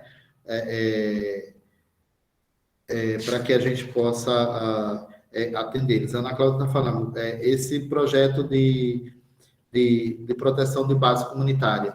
Justamente, esse é um projeto em que a gente vai para a comunidade, Ana Cláudia, a gente vai para a comunidade, a gente tem o que a gente chama de assistentes de desenvolvimento familiar e comunitário, que são profissionais nossos que são capacitados, e eles trabalham com as famílias e com a comunidade um entorno protetor, trabalhando com eles direitos, deveres, né, de autonomia. Esse projeto ele começou a surgir porque ele surgiu quando a gente começou a gente detectava que muitos dos casos de acolhimento que vinham de crianças e adolescentes era porque era a ausência de políticas públicas e a ausência de orientação, né? O nosso próprio estatuto, ele fala que antes de um acolhimento a uma criança e adolescente, tem várias alternativas, o acolhimento seria o último. Um dos primeiros seriam os programas de orientação, que os CRAs deveriam fazer. Programas de orientação familiar, os CREAS deveriam fazer esse programa de orientação familiar, que é justamente para orientar as famílias nas questões de cuidado, de saúde, de higiene, de nutrição, e de inclusão dessas famílias na rede. Então, esse trabalho de base comunitária, nós temos os nossos técnicos, os nossos profissionais, eles trabalham na comunidade junto com as famílias, e muitas vezes dentro da casa da família, inclusive ensinando como organizar a casa, ensinando questões de limpeza, de higiene, que é uma forma também, mas isso tudo dentro de um plano de trabalho com a família e trabalhando o entorno, as famílias, do entorno de apoio a essa família. Nós já tivemos casos, uma situação, tem até um vídeo, depois vocês podem acessar na internet, de um pai que ele perdeu seus 6 filhos, seus 6 filhos, eles foram acolhidos, porque o Conselho Tutelar entendeu que ele não tinha capacidade de cuidar dos seus filhos. Mas, claro, tem uma ausência de políticas públicas. Ele foi abandonado pela esposa, ficou com os 6 filhos, a esposa não quis ficar, não dividiram, ele ficou com os 6 filhos, não houve um acordo entre eles, e ele tinha que trabalhar, e não tinha escola de tempo integral, para ele deixar os filhos e trabalhar. Então, ele, de certa forma, negligenciava para poder trazer comida para os filhos. Mas era uma relação, vínculos muito fortes, muito amor, muito carinho e muito cuidado por parte desse pai e tudo, e o Conselho Tutelar retirou essas crianças para o acolhimento. Quando chegou para a gente fez o contrário, a gente propôs o juiz, aí foi aí que nasceu esse projeto de base comunitária, de que, olha, vamos fazer o seguinte, vamos preparar esse pai, ele vai receber seus filhos de volta e a gente vai criar uma rede, inclusive com outras organizações, que possam apoiar esse pai a ficar com seus filhos, porque não se justifica tirar os filhos, ele está negligenciando porque não tem políticas públicas para atendê-lo, para apoiá-lo. Então, o que é entendido como negligência não é, ele também está sendo vítima de um Estado que não está apoiando. E isso deu certo. 3 meses depois ele estava com seus filhos e até hoje ele permanece com seus filhos e sendo acompanhados pelo assistente de desenvolvimento familiar, que visita as famílias na casa, se tem alguma situação, faz os encaminhamentos, tem um link junto ao Conselho Tutelar, ao CRAS, acompanha nas escolas também. Então, esse projeto de base comunitária é para justamente fortalecer as comunidades. E isso a gente está fazendo com os indígenas Varaus, lá em Belém, né? E a gente também está apoiando aqui essa comunidade. A gente hoje teve uma apresentação deles, eles fizeram todo um levantamento da comunidade deles, esses 6 mobilizadores, de quantas pessoas, eles entrevistaram mais de 74 famílias de venezuelanos e aí conseguiu fazer um mapeamento bastante interessante nessa comunidade aqui em São Paulo. A Virgínia levantou a mão e a Ilana também. Eu acho que era só eu mesma, acho que a Virgínia ainda tá daquela vez, não sei, mas se ela quiser falar, eu acho que a gente pode dar um espaço para ela, obviamente, né? Então, Sérgio, enquanto você fala, né, me vem sempre essa palavrinha aí do trabalho em rede, que é uma coisa que eu pesquiso, né? Pesquisei no mestrado, vou pesquisar agora no doutorado, e assim, né, enquanto você fala, me parece que essa rede está muito bem fortalecida. E esse é um desafio, né? Por exemplo, nós do Levi estudamos de forma bem coesa a Baixada, né? Ali Mesquita, Nova Iguaçu, E uma das dificuldades que a gente encontra é esse trabalho em rede, por conta do troca-troca de profissionais, falta de capacitação, que foi, eu acho que uma outra Ana comentou aí por cima, né, da dificuldade da capacitação. Então, eu gostaria, né, se você pudesse falar um pouco mais sobre como vocês, ou qual foi o trabalho que vocês fizeram, que pôde fortalecer essa rede para que esse trabalho fosse possível, viável, porque me parece que as coisas funcionam no sentido mesmo de compartilhar, né? Poxa, vamos trabalhar essa família com o CRAS, com o CREAS, com outras organizações. Então, como vocês conseguiram, né? Ou o que vocês puderam trabalhar para que essa rede fosse firmada, estabelecida? Olha, a gente teve um grande desafio, porque quando a gente começou a trazer as famílias, a primeira coisa que a gente fez é como é que a gente vai conversar com o prefeito do município, que eu vou estar trazendo para cá famílias de venezuelanos, eles vão passar a morar aqui, né, na cidade, e vai precisar dessa rede, de serviço, vai precisar de ser atendido no CRAS, vai precisar da UBS, vai precisar da escola, né? Então, de certa forma, a gente, nesse tempo todo, nesse tempo que a gente está trabalhando, a gente já trouxe mais de 3.000 pessoas, né? 3.000 venezuelanos, a gente já interiorizou, são mais de 740 famílias, né, nesses estados. Então, a gente sentou, até porque a gente já faz um trabalho em rede, porque a gente tem os outros projetos, que a gente está em todos esses municípios há muitos anos, né? Então, a gente já conhece essa rede e tudo, então a gente foi dialogando com todos eles e foi fazendo as pactuações. Em alguns municípios com uma adesão mais forte, e em outros com muitas dificuldades. Eu vou só te dar um exemplo. A capital federal do país, a gente teve muita dificuldade quando a gente iniciou o projeto lá. Para você ter ideia, na chegada do primeiro grupo, tinha representações lá, por ser a capital federal, do governo, do federal, e tudo, e o governador, à época, determinou que nenhum secretário fosse à recepção. No dia seguinte, nós recebemos a visita do secretário de Educação, e ele falou, olha, eu estou aqui como secretário de Educação, desobedecendo a uma ordem, porque no momento da minha vida eu também fui refugiado em outro país. Ele tinha, por conta da ditadura, ele passou muitos anos fora do país. E eu sei o que eles estão passando, e eu trouxe aqui toda a minha equipe, e minha equipe vai matricular todas as crianças e adolescentes e adultos que queiram estudar. A minha equipe está aqui. Então, isso é um trabalho de sensibilização, né? Mas a gente envolveu também a comunidade, porque a gente trabalhou com as famílias que estão no entorno do nosso programa, porque era importante que eles também aceitassem para evitar as situações de xenofobia, né? É claro que aí também, a época, quando a gente iniciou todo esse processo, a gente também teve uma intermediação do governo federal com as prefeituras locais, através da Casa Civil, do Alto Comissariado das Nações Unidas. Então, a gente foi se unindo para que a gente pudesse ter esses espaços.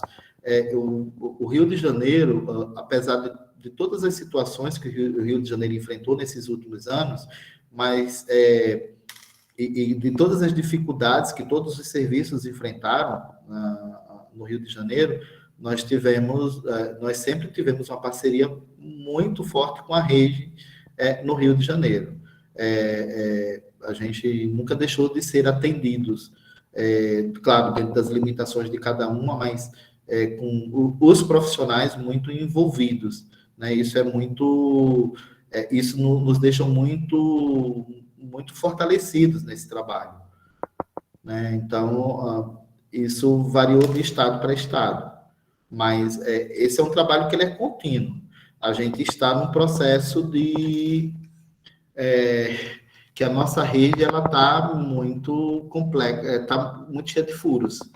E a gente precisa aí voltar a costurar, mas essa rede ela está muito enfraquecida pela falta de investimentos. Quando a gente fala que do corte que houve na assistência social nesses últimos anos, isso é ausência e isso impacta muito nessa rede, né? Porque boa parte dos serviços eles estão na assistência social. Não sei se eu te respondi, Lara. Bom, pessoal, esse é o trabalho Sérgio, eu queria te fazer só mais uma pergunta sobre o projeto de proteção de base comunitária. Ele tem um tempo de duração? Vocês trabalham com encontros, com sessões, ou não tem tempo? Não, ele tem um tempo, até que essa comunidade, a gente tem essas pessoas, esses mobilizadores já desenvolvidos e que a gente vê que eles conseguem, eles estão já trabalhando autonomamente. Por exemplo, esse projeto que a gente começou de base comunitária, a gente está no 2º ano com os varaus. A gente fez uma primeira etapa com eles, que foi o primeiro ano foi de conquista, né, deles de aderirem, porque é muito complexo você trabalhar com os indígenas, e esse ano é o ano que a gente está tendo em que eles estão muito fortemente trabalhando essa questão, os mobilizadores comunitários. Pra você ter ideia, a gente conseguiu que alguns se inscrevessem, e alguns foram admitidos em universidades e tudo mais, então a gente conseguiu regularizar documentos e tudo mais, então foi um trabalho bastante interessante e muito deles. O que a gente desenvolve, geralmente, em média, 2, 3 anos é um tempo em que a gente fortalece uma comunidade. Mas é claro que a gente falava de um cenário ideal, onde a gente tinha os serviços... quando a gente iniciou esse trabalho de base comunitária, quando a gente tinha essa rede de serviços fortalecidas. Agora a gente tem uma situação de extrema vulnerabilidade, muita pobreza nessas comunidades, porque onde a gente atua são as comunidades mais vulneráveis, né? Muita pobreza, muita ausência do Estado nessas comunidades, né? Então isso também dificulta mais o trabalho. Entendi. Agora, a pergunta que não quer calar, Sérgio, como é que vocês conseguem apoio financeiro para manter, né, tantos projetos, enfim, trabalhos sólidos, né, que já duram há muitos anos aí? Isso. Esse trabalho que a gente está fazendo com os refugiados, a gente tem uma parceria com a Acnu, que ele financia a parte do projeto. A gente tem um outro projeto que aí a gente trabalha também com refugiados, educação não formal em espaços de proteção que se chama Superpanas, que é uma parceria que a gente tem com a Unicef, essa lá em Manaus e Belém, mas em contraturnos, apoiando essas crianças. E os nossos outros projetos, a gente consegue recursos através de financiamento público, de financiamento privado, de empresas, de pessoas físicas, de padrinhos SOS, de amigos SOS, né? Então, a gente vai buscando. Está cada vez mais difícil conseguir, inclusive os financiados com recursos públicos, né? Porque os cortes foram muito grandes. Mas a gente está buscando aí manter minimamente os serviços.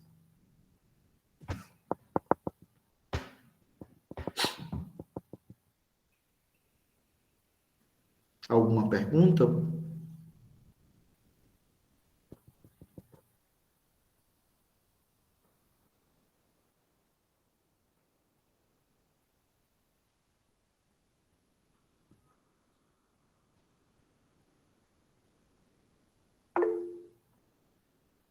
O Vitor Hugo levantou a mão.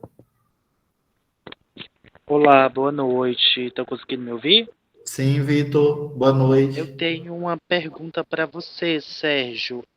No caso das crianças que vocês atendem, é só da Venezuela Ou tem outras nacionalidades também, em exceção, ou algum caso especial? Esse projeto específico que nós desenvolvemos são só para refugiados venezuelanos. É claro que se em outros, em outros projetos que a gente desenvolve de acolhimento de crianças, já foram encaminhadas crianças de outras nacionalidades, tá? Nessa mesma situação. Mas esse projeto específico que a gente está desenvolvendo em parceria com a Acnur é só famílias venezuelanas e crianças venezuelanas. Os venezuelanos que você fala, deixa eu ver se eu entendi, é venezuelanos que eles chamam venezuelanos comum ou indígenas? Ou vice-versa? O acolhimento de famílias são só para os venezuelanos comuns. Os venezuelanos indígenas, eles têm suas próprias formas de acolhimento e tem alguns abrigos que foram feitos, e são pelo Estado ou pela Acnur, e a gente faz a intervenção nesses abrigos e nessas comunidades que eles formaram. Entendi. Um pequeno espaço, por favor, só para me fazer uma declaração rapidinho. Eu estou aqui agora no estado do Ceará e geralmente tem essa divisão mesmo que seja em processo de acolhimento. E no caso dos venezuelanos, principalmente, os indígenas, ele tem um atendimento voltado para eles, e os venezuelanos, que aqui eles chamam de venezuelanos cidadãos comuns, têm um outro atendimento ou um outro acolhimento. Meu questionamento tem algum órgão ou algum projeto que faça um acolhimento geral dos dois, se você já ouviu falar? Não, porque são culturas muito diferentes. Os indígenas varal têm toda uma forma de se organizar em comunidade. Então, inclusive a questão de crianças e adolescentes. Então, se alguma criança ou adolescente perde um familiar e tudo, eles adotam. Eles protegem, se faz parte daquele grupo, entendeu? Eles não abandonam. Não são sozinhos. Então, isso é algo também que a gente tem que considerar. Eles têm toda uma forma de se organizar, eles têm toda uma forma de organização, de alimentação, que é muito diferente. Não dá para juntar. Não dá para ficar no mesmo espaço, vai ter conflito. Tá? Não existe nenhum órgão. É sempre separado e com estrutura. Até as estruturas são diferentes para eles.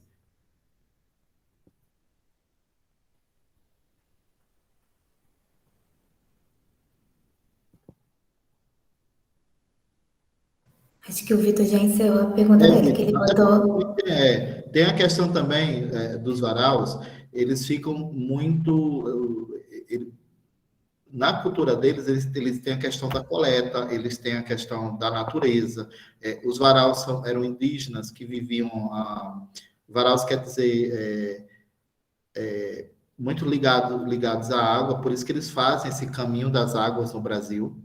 Né? Então, eles entram Amazonas, aí Belém, aí eles vão descendo pelo Maranhão, né? Foi assim que eles chegaram no Nordeste, foi seguindo esse caminho das águas, né? Então, tem toda uma especificidade, a grande maioria não fala o espanhol, fala a língua varal deles, então, assim, tem toda uma complexidade, desde a forma de se organização, da forma de cozinhar, da forma como eles se organizam em grupos, né? Dentro do mesmo acampamento, você tem líderes para cada grupo, né? E você tem que fazer a harmonização disso tudo. É muito diferente. Então, não dá para trabalhar no mesmo espaço. E tem toda uma organização muito diferente também. Sérgio, você falou sobre, um pouquinho antes da sua fala, você falou sobre a importância de se criar leis, mas, ao mesmo tempo, de ter políticas públicas que deem conta da execução dessas leis, não é isso? Você pode dar um exemplo em que as aldeias infantis viram onde houve um casamento assim, interessante entre a lei, a construção de políticas públicas e a consequente execução dela? Olha, essa é uma pergunta bastante interessante. Quando a gente estava construindo o Plano Nacional de Convivência Familiar e Comunitária, e que a gente olhava para os serviços de acolhimento no Brasil, ali a gente estava criando uma resolução e de fazer todo esse reordenamento. Então, quando a gente trabalhou na questão de que tipos de serviços poderiam acolher, esse cardápio de serviços, né? Muita gente falava, poxa, mas vai colocar casa lá para acolher só 10 crianças, né? Com um cuidador, uma cuidadora residente e tudo mais. Isso não vai dar certo, porque as pessoas vinham de uma cultura institucional de grandes abrigos, né? Um abrigo só para 20, como é que isso vai funcionar e tudo mais. E quando quando foi normatizado, foi tipificado e começou o reordenamento, a gente viu o quanto isso se casou, até porque a gente tinha as metodologias, a gente tinha experiências e tudo, e os municípios eles foram fazendo o seu reordenamento, aí eu falo até mesmo, eu já fui gestor de um abrigo que tinha 156 crianças, eu tinha 15 casas-lares, que ficava sobre minha gestão dentro de um espaço. Hoje, isso era lá aqui em Poá, em São Paulo. Hoje, esse espaço tem três casas-lares para atender as crianças do município de Poá. Então, assim, porque as outras crianças foram para os seus municípios no reordenamento. Então, isso é algo, assim, que demonstrou que é possível fazer, desde que se tenha vontade política, que se tenha os investimentos. Aí houve investimento na época do governo federal, porque se passou de um piso que era mínimo para um piso de R$ 500 à época, então era um valor alto, só que isso não se atualizou desde então, desde 2010, é esse mesmo piso, né, e tudo mais. Então, houve um investimento, houve toda uma política, houve toda uma mobilização de implementação dessa política, né, para se cumprir a legislação. Então, isso é algo que mudou muito e melhorou muito e qualificou muito o acolhimento de crianças no Brasil. É claro que a gente precisa evoluir muito ainda, porque a gente precisa qualificar pessoas, formar pessoas, a gente precisa que os cursos universitários, a gente precisa ter educadores sociais, né, ter essa profissão regulamentada que a gente não tem. Então, a gente precisa ainda crescer muito em termos de qualificar o serviço, de qualificar as pessoas, mas, assim, claro que tem outras políticas que foram implementadas, outras leis que vieram, as políticas públicas que foram implementadas, mas eu trouxe essa específica porque a gente está falando do acolhimento. O Tiago perguntou, Sérgio, se a experiência com o povo rural influenciou diretamente em alguma prática ou política de acolhimento. Parece que eles têm muito a ensinar sobre as redes de assistência social. Sim, até porque, assim, a grande dificuldade da rede é justamente entender essa cultura. A gente tem essa mesma dificuldade com os nossos indígenas, né? Então, não é algo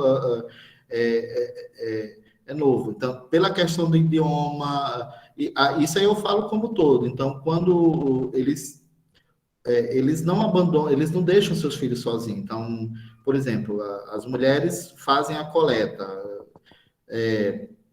que é visto como se for, elas pedem dinheiro na rua, esse tipo de coisa, que eles chamam de coleta, que é uma forma de sobrevivência, né?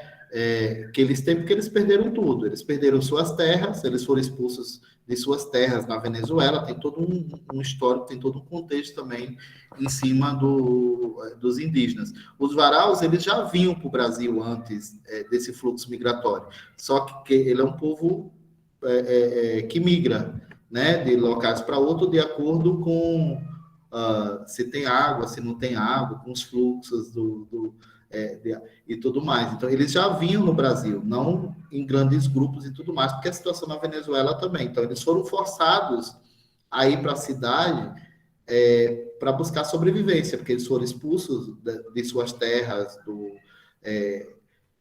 e eles tinham que sobreviver. Então, eles são muito organizados, eles têm uma organização que eles têm muito a nos ensinar. Isso é verdade. Eles têm uma forma de cuidado, de organização, né, que é de proteção de crianças e adolescentes, principalmente quando são abandonados e tudo. Mas é claro que todo esse contexto, né, de que eles saíram, eles foram adquirindo também situações muito urbanas que também são muito prejudiciais. Então, tem uma questão de alcoolismo, que é muito forte, tem uma questão de violência doméstica, que é muito forte entre eles e tudo, mas isso tudo a gente trabalha dentro de uma abordagem diferenciada com eles.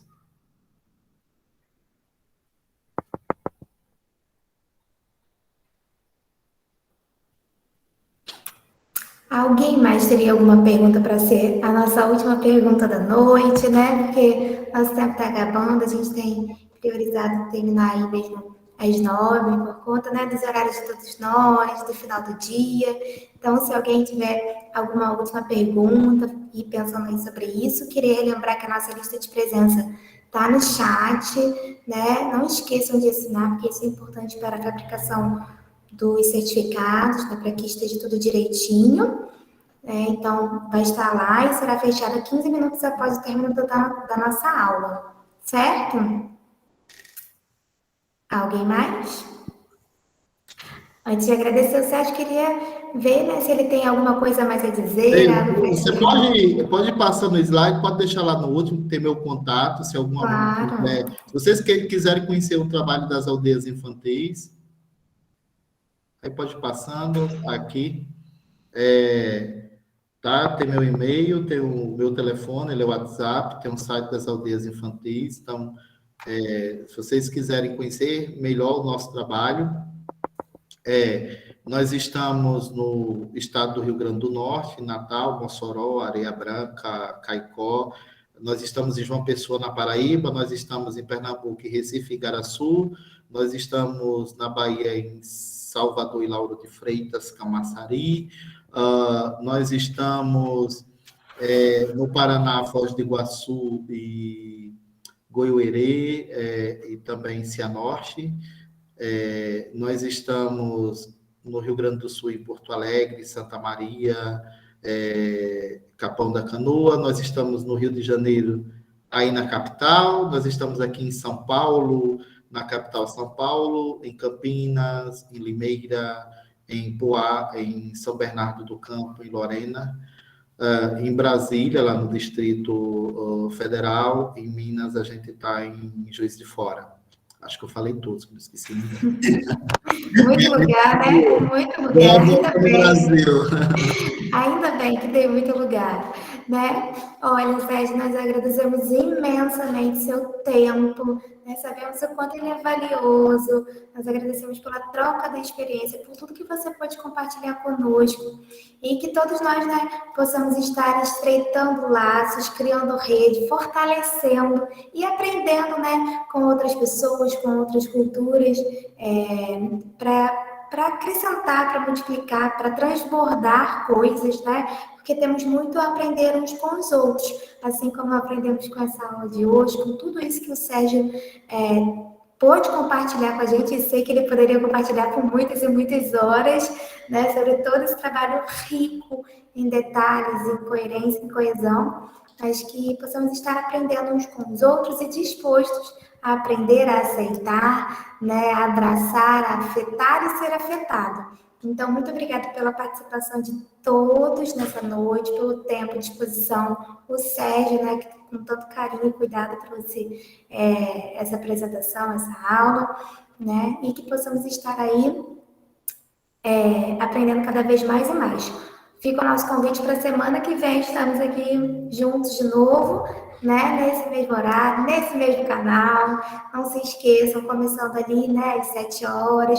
E cheguem cedo para que a gente possa aproveitar o máximo do nosso tempo, que vai ser nosso último encontro. Então, vamos estar aqui todos juntos, né, para compartilhar aí desse último momento deste curso, porque vão vir outros, tá bom? Então, muito obrigada a todos pelo trabalho, pelo cuidado de vocês estarem aqui. Obrigada por essa noite.